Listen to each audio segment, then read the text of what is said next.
¿Quiere reformar la cocina o reparar el techo de su casa? Hágalo de manera segura y conforme a las normas. Sin un permiso corre peligro de incendios, goteras o algo peor. Y esto pone en riesgo vidas humanas, reduce el valor de su casa, da lugar a reparaciones y multas costosas e infringe el código de construcción. Permiso es igual a protección y protección es igual a tranquilidad. Más en miamidade.gov/build-permit-safe. En el marco del 30 aniversario de Proyecto Venezuela, tenemos el honor de conversar con una figura clave en la historia política contemporánea del país, el doctor Enrique Salas Romer, el fundador del partido Proyecto Venezuela, ex gobernador de Carabobo y candidato presidencial en 1998. Su visión ha marcado generaciones y sigue siendo referencia para quienes buscan reconstruir Venezuela desde la democracia, la ética y el compromiso ciudadano. Bienvenidos a nuestro programa, Enrique Salas Romer. Para nosotros es un verdadero honor entrevistarlo y sobre todo, más que una entrevista, conversar un poco sobre el pasado reciente y los tiempos contemporáneos. Realmente nos sentimos muy agradecidos por haber accedido a esta entrevista. Gracias. Muy bien, comencemos ahorita. Vamos un poco a mirar un poco hacia atrás. ¿Qué significó para usted fundar Proyecto Venezuela en aquel contexto político histórico que vivió el país? 3 décadas de haberlo fundado. Bueno, hay que tomar la larga perspectiva. Cuando uno se aleja en el tiempo, ve las cosas en su propia dimensión. Venezuela, las aguas se veían cerrando tras 30 años de democracia y luego del boom petrolero de los años 70 y luego el segundo boom petrolero cuando cae el Shah de Irán. Ese exceso de riqueza corrompió parte de la sociedad, generó una serie de corrientes nacionales e internacionales que por interés económico comenzaron a influir en la política venezolana. O sea que Venezuela, con el boom petrolero del 74, lo que se llamó la Gran Venezuela, no solamente generó una ficción de riqueza, sino también permitió que muchos factores nacionales e internacionales le pusieran la vista a la riqueza, la inmensa riqueza de nuestro país.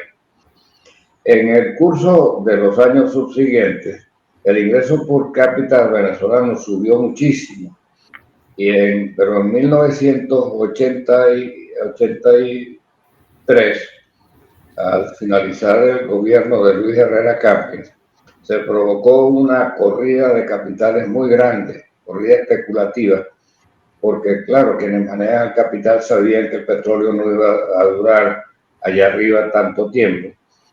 Y en los años siguientes, o sea, durante el gobierno de Jaime Lucinchi, del 84 al 89, el ingreso per cápita del venezolano, que había subido 2 y 3 veces, se cayó a la mitad, al tiempo que simultáneamente se deterioraban los servicios. Eso, cuando llega Carlos Andrés Pérez de vuelta al poder y trata de corregir las desviaciones, va a reventar sin que él tuviera en ese momento ninguna responsabilidad. Esa frustración que venía acumulándose con el deterioro que ya mencioné del ingreso per cápita y de los servicios, provocó el Caracazo. Ahora, el Caracazo fue una especie de cordonazo mundial, ¿no? Porque ocurre el Caracazo en Venezuela, que como sabemos fue un saqueo sangriento de la capital y movilizaciones en todo el país. Pero 5 meses después se produce lo mismo en China, que estaba totalmente del otro lado del mundo y no existían las comunicaciones que existen hoy. Reventó y se produce la masacre de los estudiantes chinos en la plaza de Tiananmen. Y 4 meses después cae el muro de Berlín. en noviembre de 1989, y eso va a rematar, creo que en marzo o abril, con la liberación de Nelson Mandela. O sea que en sitios totalmente apartados del continente, como si la sociedad humana estuviera interconectada por hilos invisibles, se provocó una reacción en cadena y comenzó por el sitio más apartado, que fue Venezuela. Ahora bien, en Venezuela eso provocó una especie de shock en el mundo político. Se quiso cambiar las reglas del juego y se hizo. Se permitió la elección directa de gobernadores y alcaldes por vez primera y se aprobó la ley que llamaban DDT, descentralización, delimitación y transferencia de competencias del poder central a las regiones. Yo fui electo precisamente en esa coyuntura, como independiente, con el respaldo de COPEI y con el respaldo también del MAS y de otras organizaciones menores. Mi gestión, mi triunfo fue una sorpresa, no se esperaba en el país. Fue la primera vez que un candidato en mi estado ganaba, y lo mismo ocurrió en Bolívar con Andrés Velázquez, que irrumpió de pronto sin que hubiese ninguna antecedente o hubiera sido previsto la posibilidad de que triunfara. El hecho es que realizamos una gestión memorable. Cada uno hizo lo que pudo dentro de su marco de referencia, y fuimos reelectos todos por más del 60%. En mi caso, yo fui reelecto con casi el 75% de los votos. Ahora, cuando se produce el intento de golpe de Hugo Chávez en el 92, el prestigio que teníamos los gobernadores fue como una tabla de salvación, una contención. El pueblo venezolano ya no creía en Caracas, ya no creía en los presidentes, ya no creía en los cogollos partidistas, porque el 89 fue en realidad una reacción frente a los partidos, lo que llamaban la partidocracia, sino fue actuamos como especie de amortiguador, al punto de que Carlos Andrés Pérez me llama y me pide que me entreviste con los rebeldes para que depongan de sus actitudes. Esto, digamos, a las 2, 3 de la mañana, y a las 5 de la mañana, en contacto con el comandante de la Guardia Nacional, él me pide que me acerque. Él dice: estoy rodeado de tanques, pero gobernador, ha llegado el momento de que usted le hable al país desde allí. Entonces, yo me fui, entré caminando, a mí no me tocaron, caminando a través de los tanques y de los soldados alzados, porque era el ejército el que estaba alzado y la Guardia Nacional seguía leal a la presidencia.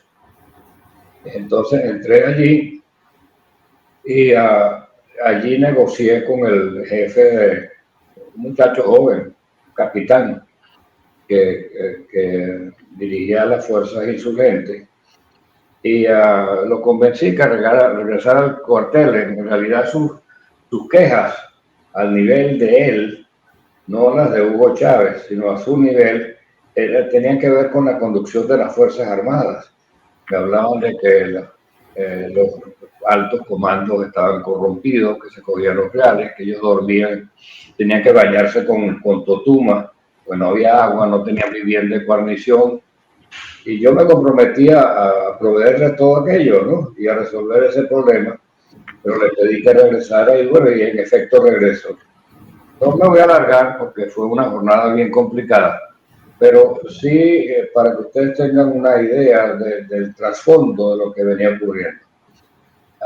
Unos días después, eso fue en febrero, el 4 de febrero, me adelanté 9 meses después, el 27 de noviembre se produce el segundo golpe en la zonada militar. Y ya nosotros la teníamos descubierta y el gobierno sabía que iba a ocurrir. yo personalmente se la reporté al ministro de Relaciones Interiores, que era Luis Piñero Ordaz, y al ministro de la Defensa en el despacho de Relaciones Interiores, con todos los detalles. Pero aquello fue complicado porque sabíamos que había una conspiración y al mismo tiempo estábamos compitiendo para la reelección. Pues, se nos permitía entonces 3 años y 3 años más. Después las reglas cambiaron.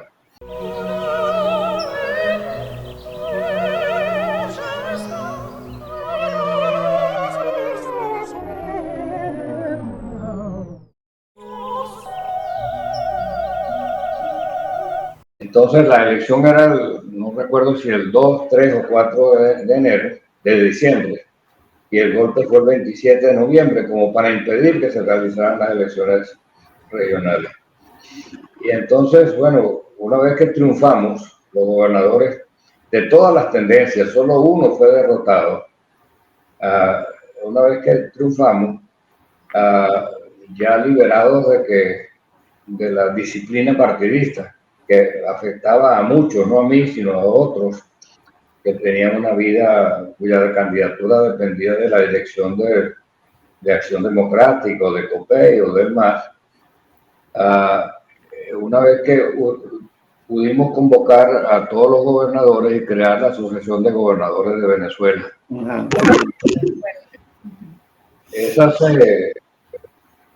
Yo soy electo presidente.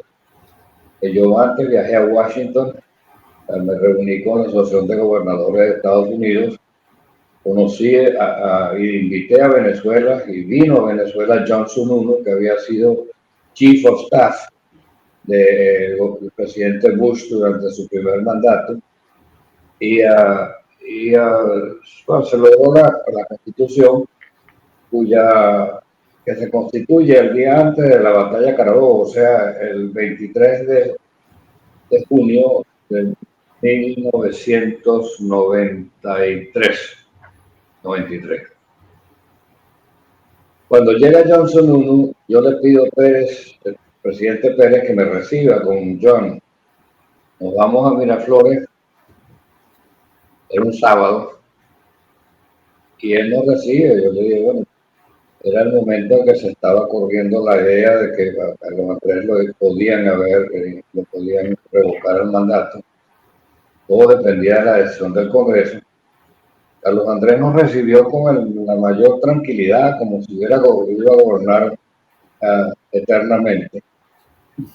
Conversamos un rato y después me fui con Johnson I a Los Venados, en el Ávila.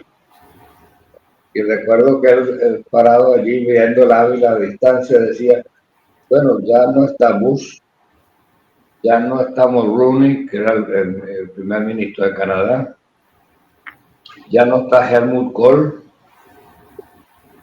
y ahora Pérez. Pero Saddam Hussein sigue ahí. Un comentario, una reflexión, ¿no? Sí, en el Cerro de los Venados. Es la primera vez, creo que lo cuento, pero fue una anécdota simpática. Sí, así es.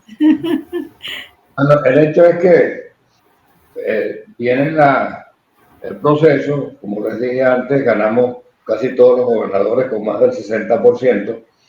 Los de oposición, digamos, que no éramos de AD, ganamos con más del 60%. En mi caso, como les dije antes, no para repetirlo, sino para cerrar la conversación, con un 73-74% de los votos. Viene ese mandato, el segundo mandato, y es un mandato bien complicado.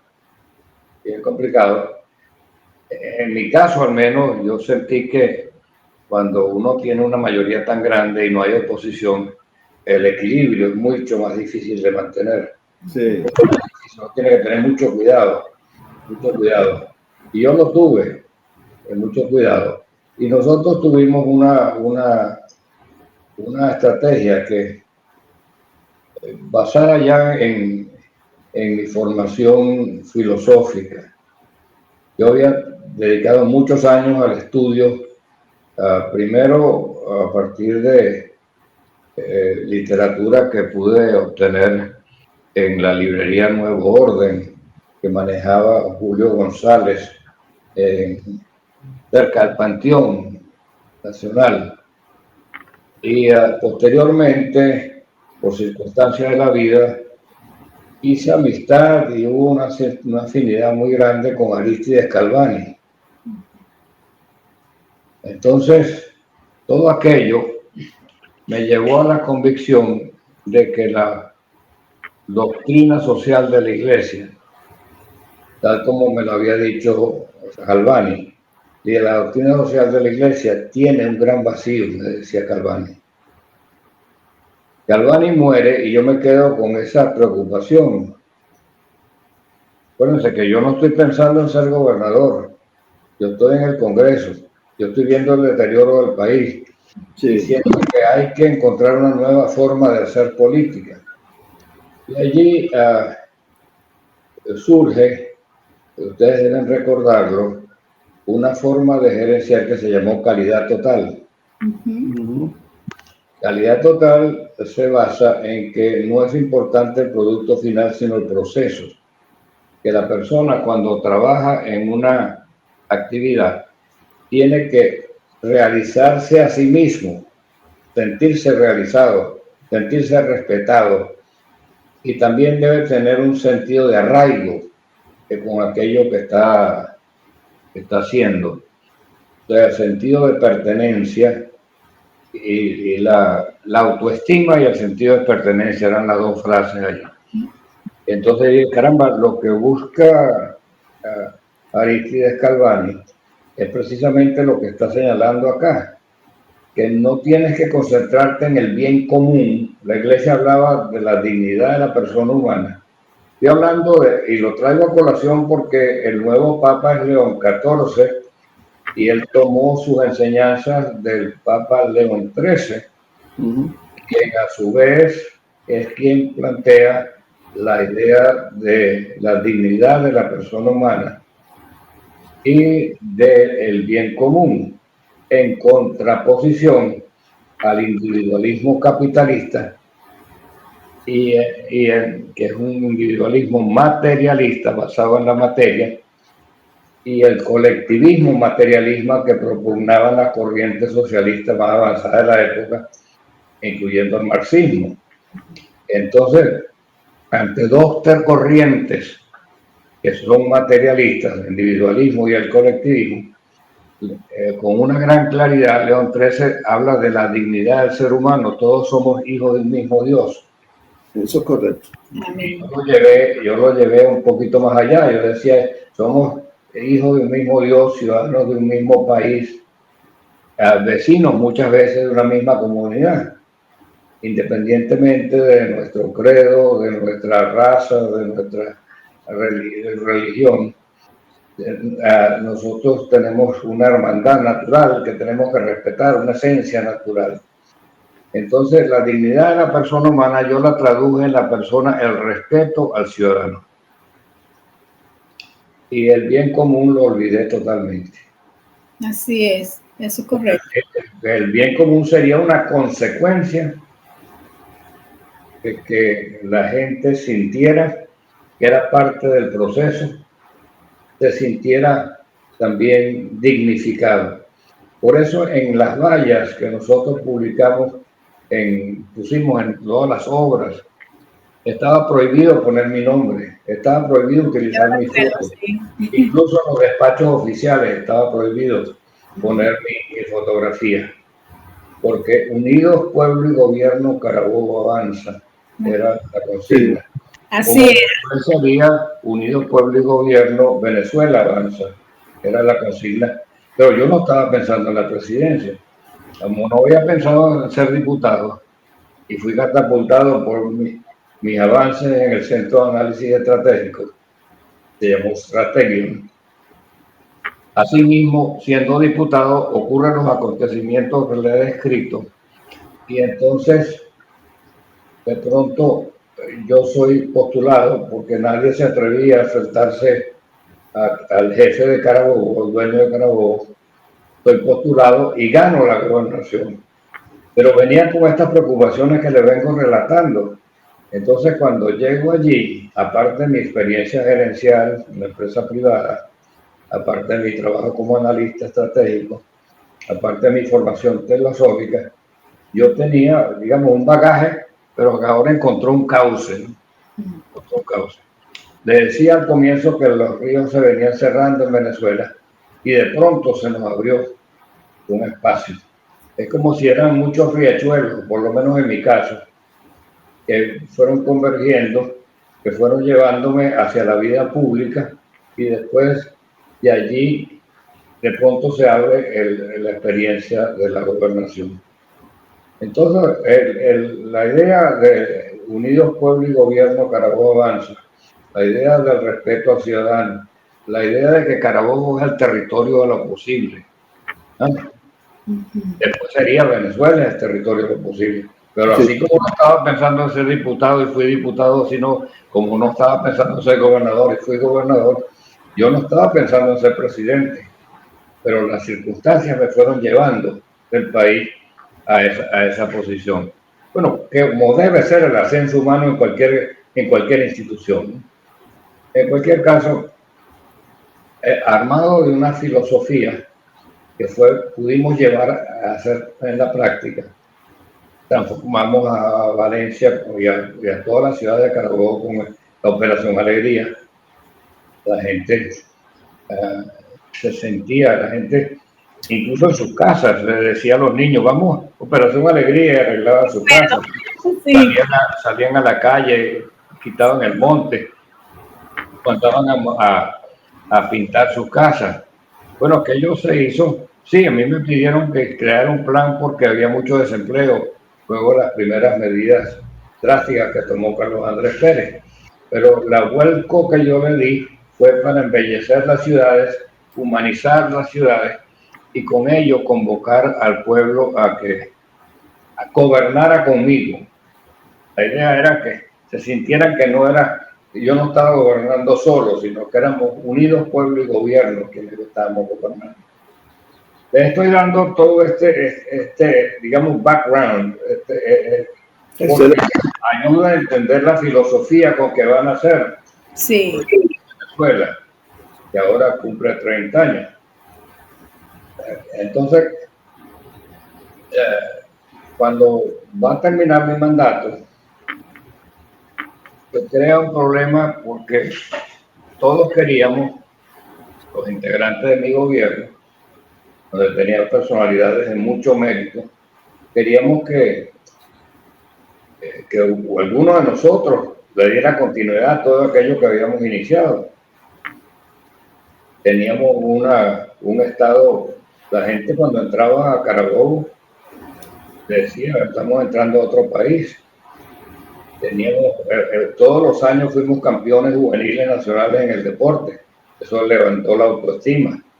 Yo volví a mis años juveniles infantiles a caballo y recorrí muchas veces la senda de paz en la batalla de Carabobo.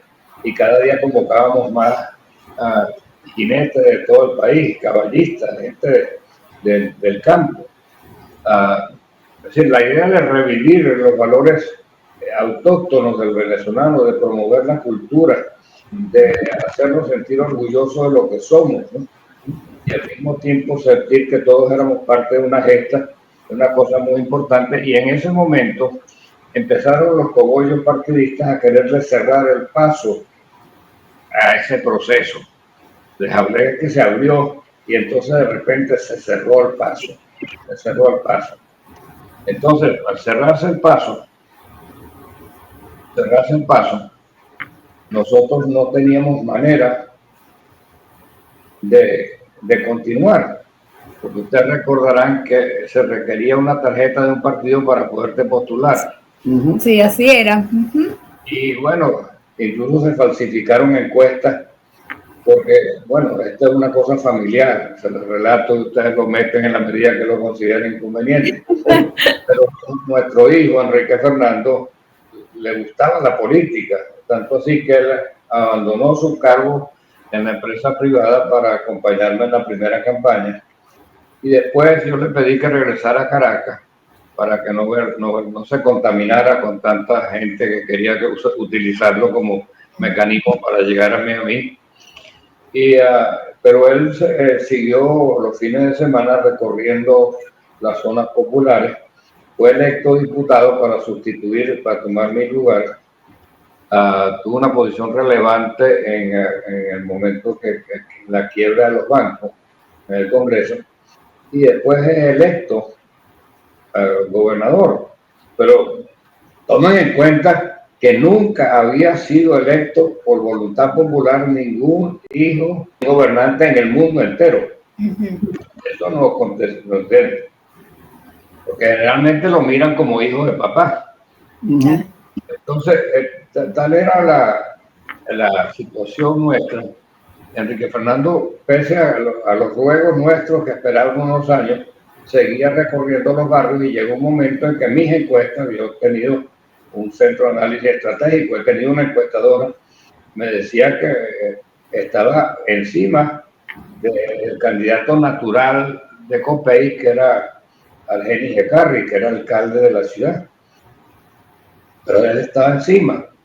El hecho es que aquello fue creando una especie de confrontación que yo no buscaba, entre escoger yo la persona que me sucediera o escoger que Caracas escogiera la persona adecuada. Y en un momento dado, casi accidentalmente, diría accidentalmente, me llaman por teléfono y me dicen: gobernador, ¿por qué no creamos dos organizaciones regionales y a una le ponemos Proyecto Carabobo y a la otra le ponemos Proyecto Avanza? Yo en aquel momento no me imaginaba que eso era otra cosa que esos movimientos electorales que se crean en las elecciones para ensanchar la atracción hacia los independientes. Y yo le dije que sí. Total que a la práctica le negaron a Enrique Fernando, que estaba delante de las encuestas, la postulación. Y entonces él me vino a ver y le dijo: háblate con el obispo, háblate con personalidades de mucho relieve y pregúntale qué debes hacer. Si debes aceptar lo que se ha hecho o si es legítimo que tú aspires.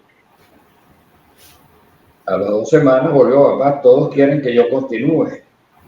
Bueno, entonces resulta que lo que me habían creado eran 2 partiditos. Y entonces así nace Proyecto Carabobo y Proyecto Venezuela. Sí. El Proyecto Carabobo se convierte en la bandera de su candidatura. Sí. Ahora, yo leí que en esa época el Consejo Nacional Electoral exigía que un candidato a la presidencia tenía que ser el fundador de 2 partidos. ¿Es cierto o no? Un partido. Un partido. Y tenía que tener un partido que lo apoyara. Esa era la ley. La ley tenía que ser postulado por un partido. Porque acuérdense que lo que se llamó partidocracia era porque eran los partidos los que mandaban, al estilo de los partidos, los países socialistas. Por eso se habla de que la estructura de los partidos venezolanos es leninista, porque es una pirámide vertical de mando, ¿no? En cambio, el proceso venezolano entonces lo recogía eso en la ley y no permitía a nadie que se postulara por voluntad propia, sino a través de un partido, cualquiera que esté fuera. Entonces, yo quiero hacerle esta pregunta. ¿Cómo interpreta hoy el rumbo que tomó el país y que cree que se perdió en este punto de inflexión? Porque todo ha cambiado. ¿Sí? Bueno, yo sé que me he alargado un poco, pero estoy llegando al momento en que les voy a decir que se interrumpe aquello. Enrique Fernando es electo, se crea el Proyecto Avance. Proyecto Avance Proyecto Avance era era un partido también que tenía que ver con Proyecto Venezuela o con Proyecto. No, es que cuando a mí me cierran el paso a nivel nacional, ajá, mi candidatura empieza a surgir en forma natural de distintos espacios, pero ajá, todavía, como yo no he mencionado mi nombre, se conoce la obra de Carabobo, pero no se conoce mi nombre. Sí, sí. Yo tengo encuestas que revelan que el 72% del país señala que el mejor gobierno que existe en Venezuela es Carabobo. En consecuencia, cuando tú le decías a las personas en los estudios, lo que llaman focus group, que le preguntabas que si usted supiera que Salah Romer, el gobernador de Carabobo, es Salah Romer, ¿cómo sería su votación? Vemos que los votos se volcaban totalmente hacia Salah Romer. Entonces, yo tenía la seguridad de que un 72% del país iba a votar por mí si quería un buen gobierno. Entonces, eso fue lo que llevó a mi candidatura. Pero entonces no había partido que me quisiera postular. Sí. Estamos hablando ahora del 97. Sí, en el 97. 97, 98. Entonces, ¿qué hacemos? Proyecto Avanza se convierte en Proyecto Venezuela. Entonces, Proyecto Avanza realmente es Proyecto Venezuela, que nace en 1995. ¿Okay? Y por eso está cumpliendo 30 años. Entonces viene la campaña de 1998, que es una campaña sobre la cual sí queremos hablar capítulo abierto, porque nuevamente se cierran las compuertas y encontramos un camino, pero ese camino se va a cerrar. Y quizás ustedes quieran saber por qué cerró. Claro, por supuesto, esa es una de las preguntas que tengo. Sí.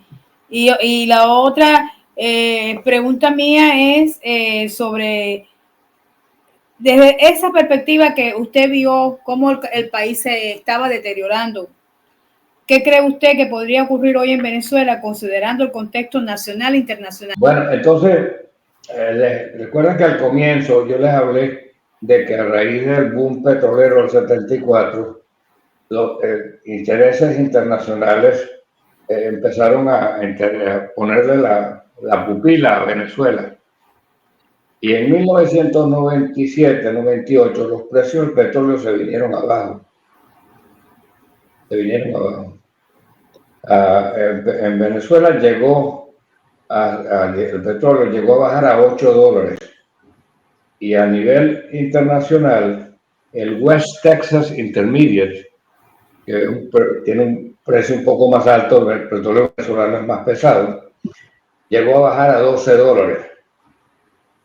Compárenlo con el precio actual de $60, que se considera un precio muy bajo.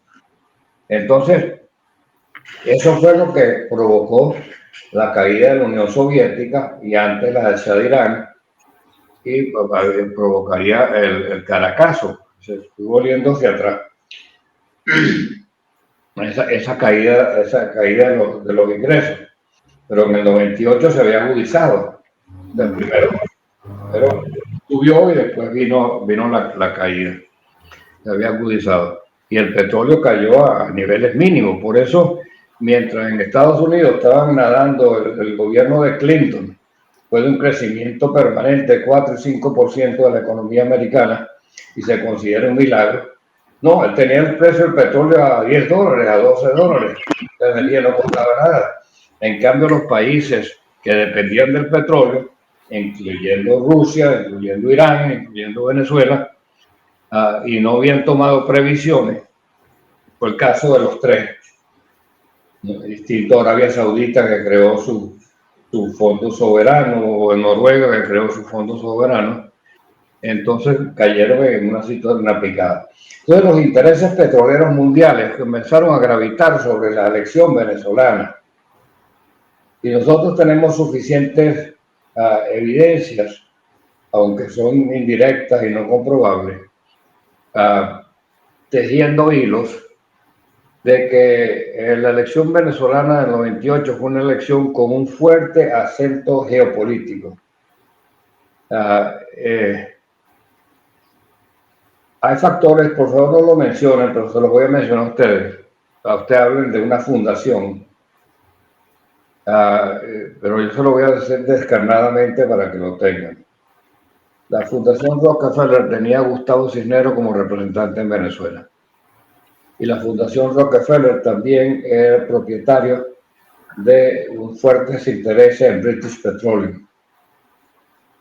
Y vemos cómo tanto el gobierno de Estados Unidos como el gobierno de Gran Bretaña respaldaron a Chávez en el último mes, abiertamente.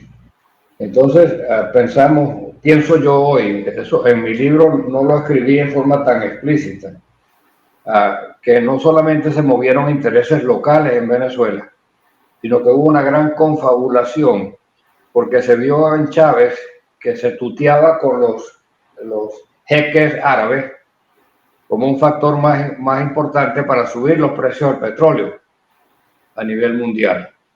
Ustedes recuerdan que él incluso le manejó a Saddam Hussein después, que él se tuteaba con Gaddafi, que estuvo en Margarita. Entonces, él convenció a British Petroleum que él tenía la capacidad para subir el precio y que había que subir el precio. En cambio, a mí no se me ocurrió esa tremendura. La presencia geopolítica en la política venezolana fue decisiva, pero no solamente la presencia digamos, ponemos a la Fundación Rockefeller como un símbolo, ¿no?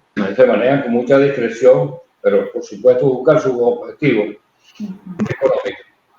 Y no le estoy inventando.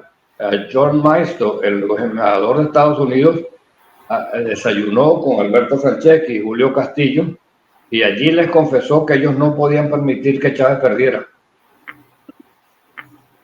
Y John Maisto era amigo mío, y después me reuní con él muchos años después. La idea que le vendieron era que si Chávez perdía iba a formar un movimiento guerrillero paralelo a la FARC, que en aquel momento tenían 22.000 hombres en armas y que podía desestabilizar el continente. Para Estados Unidos era la primera potencia, la única potencia mundial en ese momento. No tenía por qué temerle, mucho menos entregarle el poder a un guerrillero. Sin embargo, ese fue el argumento que prevaleció. Y entonces se movieron, tanto así que a mí me quitaron toda la televisión en los últimos 30 días. Saben que los candidatos presidenciales punteros le ponen ustedes lo saben con gente de prensa, le ponen un periodista. A mí me lo quitaron el último mes. Yo cuando ya mis encuestas habíamos encalzado a Chávez, entonces desataron la campaña mediática en mi contra, me asociaron con Acción Democrática, siendo que yo había derrotado a Acción Democrática, no solamente yo, sino mi hijo, 5 veces. Sin embargo, yo tenía una amistad muy grata con los gobernadores de AD y de COPEI y demás. En fin, ellos me eligieron por unanimidad. Pero a nivel de partido, se me consideraba a mí como una persona que destruía los partidos. Pero a nivel de mediático, ustedes recordarán el programa de Alfredo Peña. Sí. Cuando Alfredo Peña me asocia de forma remachada con Acción Democrática, porque en este momento ellos tenían que lograr que el voto esperanza no prevaleciera, que el voto castigo fuera el que determinara el resultado. Interesante. Bueno, en todo caso, fue geopolíticamente, pero es que ahí del otro lado también Fidel Castro tenía su propio plan. Eso es lo que vamos a decirle ahora. Ahí vamos a ir. Bueno, pero los Estados Unidos no se había dado cuenta de lo que estaba ocurriendo. En 94, Hugo Chávez invitado a La Habana, Fidel Castro lo recibe otorgándole honores de jefe de Estado. En su discurso en la Universidad de La Habana, él habla, él se siente un soldado más de la revolución. Luego tengo datos que yo creo que incluyo en mi libro El futuro tiene su historia, en el cual señalo que en el 95 él se hace miembro del Foro de Sao Paulo, de manera que Hugo Chávez se cuela. Se movieron, convergieron intereses geopolíticos y intereses económicos de muy alta catadura para determinar el destino de Venezuela. Presionaron los respectivos gobiernos, le dieron, porque yo no puedo creer que algunos canales que me apoyaron a mí abiertamente me hubieran quitado los periodistas si no hubiera intervenido Sí. autoridades superiores. Ustedes como periodistas lo saben. Sí, sí, sí.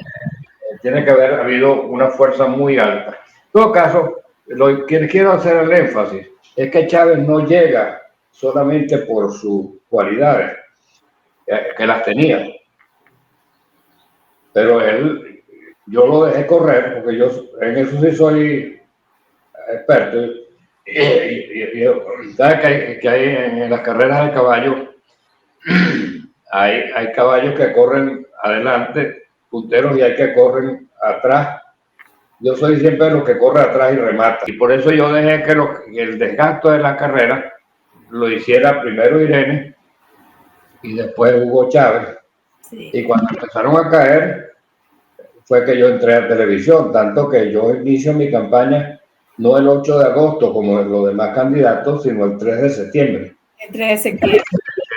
Que fue cuando yo saqué mis primeras cuñas de televisión. Sí. Bueno, en todo caso, para resumirles el caso, la victoria de Hugo Chávez es objeto de una tormenta perfecta en contra mía, pero es de una confabulación de intereses nacionales, pero sobre todo internacionales. Entonces ustedes ven que por muchos caminos internacionales, intereses petroleros, intereses financieros e intereses políticos, en este caso Fidel Castro, intervinieron para provocar el 98.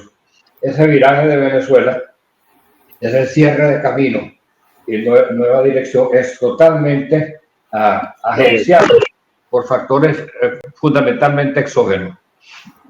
Y permanecieron ahí hasta el día de hoy, porque todavía están bueno, ahí. Creo que, mire, le agradecemos mucho esta conversación, sí, porque nosotros mismos teníamos muchas lagunas a la hora de por qué razón el pueblo no pudo diferenciar entre un candidato y otro. Porque nosotros fuimos testigos, visitamos varias veces Valencia, recorrimos el estado de Carabobo, cuando usted estaba en campaña. Sí. Y siempre nos llamó la atención una ciudad tan bonita, todo tan ordenado. Todo ordenada. Sí, el uso de los peajes, las carreteras, era una maravilla. Y yo las comparaba con lo que pasaba en Caracas. Y entonces, realmente, es cierto todo lo que usted ha dicho, y sobre todo de que Proyecto Venezuela nace precisamente del conocimiento de lo que usted como gobernador y todo su equipo logró en un estado que sirvió de espejo para convertirlo eso de Proyecto Carabobo a Proyecto Venezuela. Eso es totalmente le agradezco, la verdad, muchísimo le agradecemos esta conversación. Pero quisiera, doctor, que brevemente nos diga cuál es la apreciación suya del presente y del futuro del contexto actual venezolano. Sí. Bueno, precisamente le dibujé el esquema geopolítico, porque ahora el esquema geopolítico se ha invertido. Es correcto. Correcto. Ahora, por primera vez, un gobierno norteamericano, desde la época de Theodore Roosevelt, cuando él interviene en 1902 para salvar a Venezuela de aquel saqueo naval para el cobro de deudas viejas de Guzmán Blanco y de la construcción del ferrocarril alemán, Venezuela es rodeada por buques de varios países. La boca del Orinoco, Puerto Cabello es bombardeada, La Guaira es tomada, la Barra de Maracaibo es tomada. Y Theodore Roosevelt asume el control, invoca la doctrina Monroe, que América es para los americanos, y impone le dice: yo voy a actuar de árbitro, yo les garantizo la deuda de Venezuela, pero no se metan aquí. Y llega a un entendimiento con Cipriano Castro para ir pagando la deuda venezolana, que se pagó hasta el último centavo, ya después con el general Gómez, que tuvo una bonanza como el comienzo de una bonanza petrolera.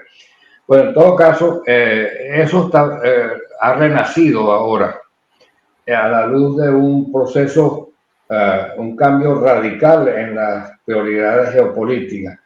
Hoy en día la nueva guerra mundial, que algunos lo llaman la guerra 2.0, que se inicia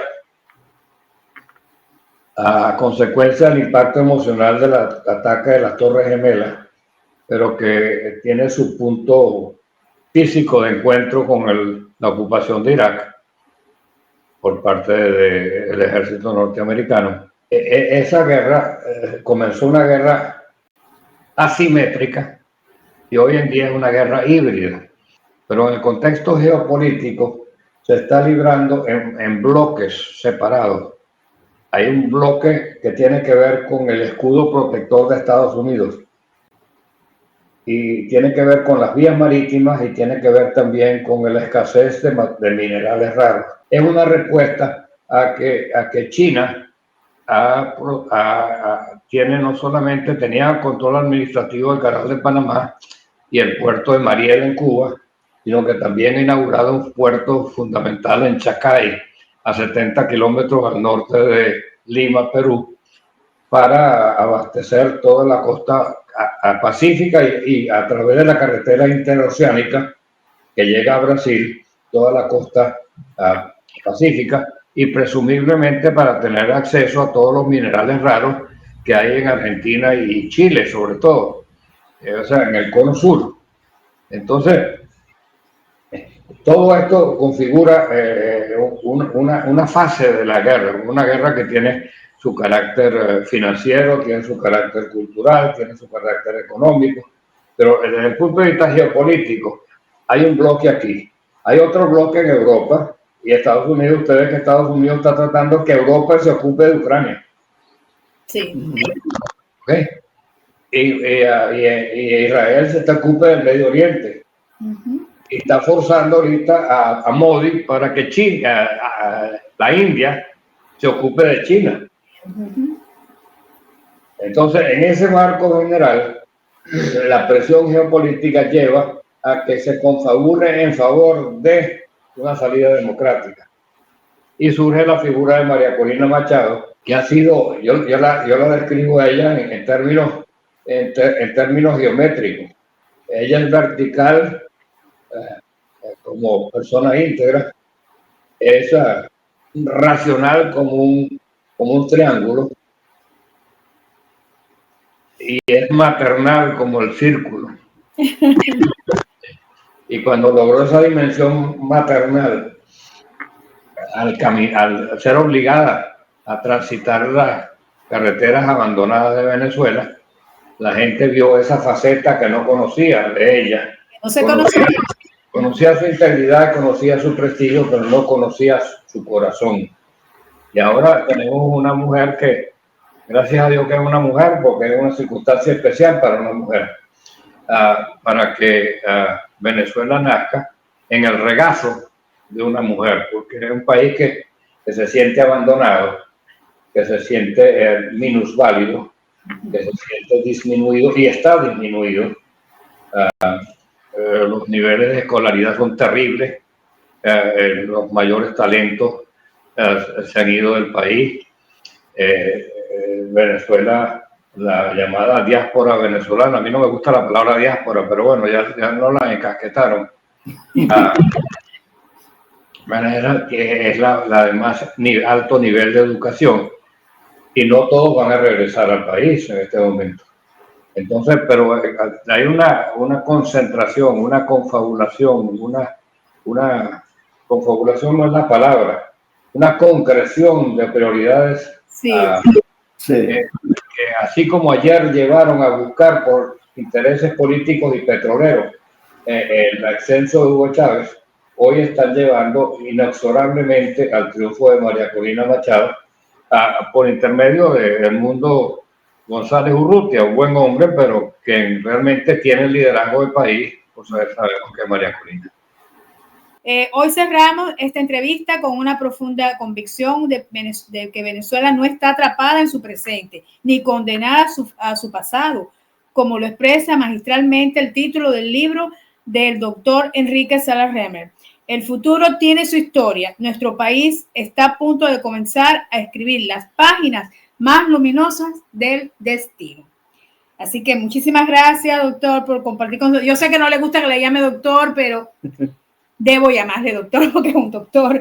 Gracias por compartir con nosotros, con su mirada lúcida, como siempre, comprometida con Venezuela. Su testimonio no solo aporta contexto histórico, sino también claves para pensar en el futuro. Su voz sigue siendo parte de la historia viva de Venezuela y escucharla nos ayuda a entender, recordar y proyectar.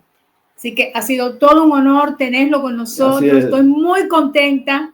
¿Le da una palomita? ¡Sí! Es que deberíamos concluir con Proyecto Venezuela, que es el objeto de esta entrevista. Sí, cómo no.